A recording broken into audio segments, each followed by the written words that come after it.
Hi, I'm Lindsay Rosaller, your producer, and in today's game of production skill development, we're going to be talking about how my production skills developed throughout this project.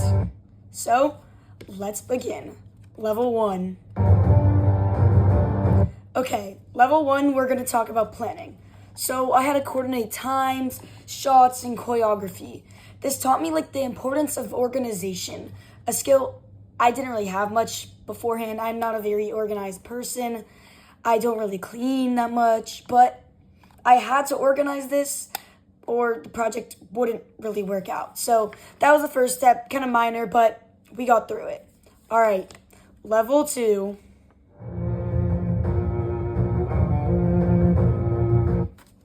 Level 2 is adaptation. I had to adjust to film in Jack's house in his backyard instead of the garage as the club or the restaurant Dear Olivia. And this required me to think creatively about the space, camera angles, and the lighting. This directly improved my problem-solving skills, and I learned to make the most out of the available resources while still maintaining house music genre's energy and aesthetic. So I had to adapt to the environment we had, like using the Christmas background, using his backyard, but at the same time, I was able to still match it to the house music conventions that our group wanted to follow. All right, level 3.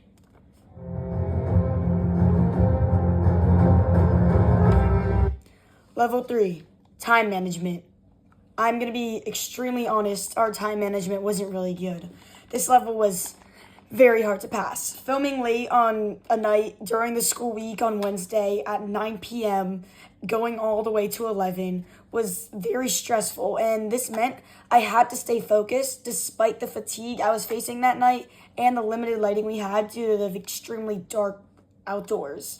So this honestly developed my resilience and my ability to maintain quality under pressure because we had a music video we had to get done. So even though I faced a lot of obstacles on this level, I was still able to make it through. All right, level 4.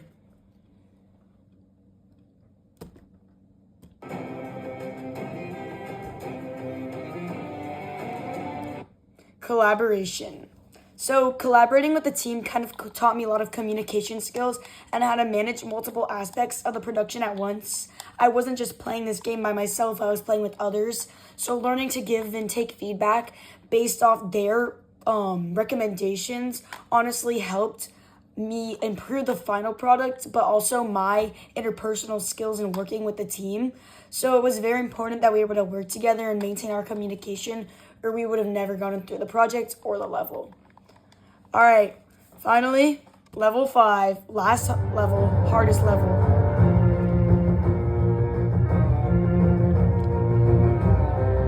All right, this level is visual storytelling. The hardest of all because it's very important that we get our storyline through, and we also do it in a way that reflects the conventions and the vision that our team had. So I learned how camera angles, movement, and lighting choices affected the audience's perception of a scene, which I honestly didn't know much about before, and that's what was really hard about this level, and I had to overcome a lot of obstacles and honestly a little bit of fears I had in making this video. But now I understand how to use these tools to convey the energy and the mood I wanted effectively. So overall, as the team, we were able to tell our story, to get the storyline through, to show Lindsay and Jack's new relationship filmed at the club and these modern relationships through wealth as a result of our learning of how to visually storytell. And I believe that brings us to the end of the game. So, achievement unlocked. By completing this project, my production skills have developed across planning, adaptation, collaboration, and visual storytelling. I'm now way more confident in taking creative ideas into a vision and actually turning them into reality. I can't wait for the next game. As a producer, I was able to see my production skills development, and I'll see where the wind takes me next.